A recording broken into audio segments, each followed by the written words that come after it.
कितने वैचारिक मतभेद हैं इनके आपस में, लेकिन जब भी ट्रांसपेरेंसी इन पार्टी फंडिंग की बात आती है, ये सब लोग एक जैसा राग अलापते हैं। ये लोग कभी भी पार्टी फंडिंग में ट्रांसपेरेंसी आने ही नहीं देंगे।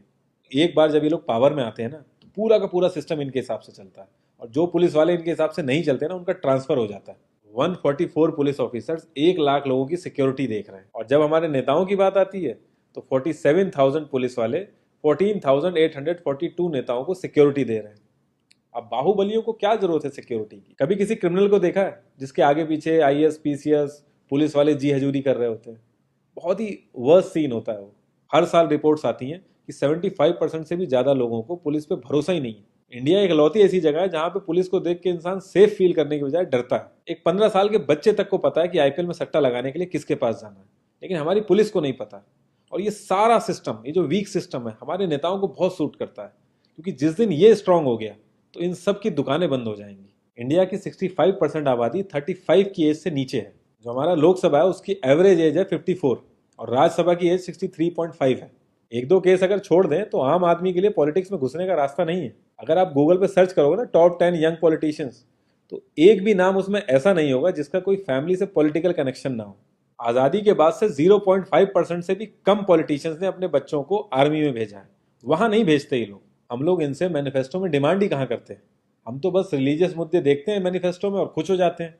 इंडिया ने ब्रिटिश पार्लियामेंट्री सिस्टम अडेप्ट किया, और उसमें एक बहुत ही इंपॉर्टेंट चीज है शेडो कैबिनेट, वो हमने छोड़ दी।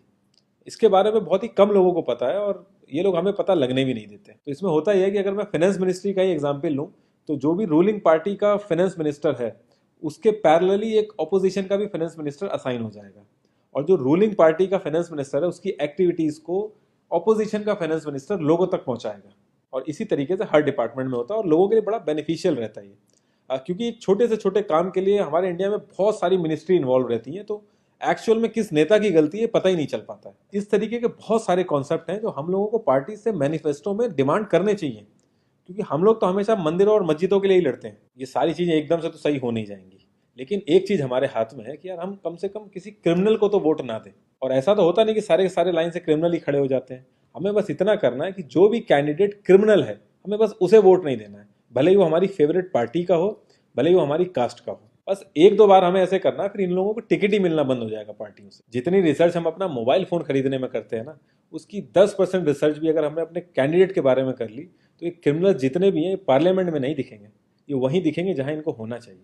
लास्ट में एक ही क्वेश्चन पे मैं इस कॉन्वर्सेशन को एंड करूंगा कि पॉलिटिक्स अगर समाज सेवा है तो सैलरी क्यों, और अगर नौकरी है तो एग्जाम और क्वालिफिकेशन क्यों नहीं?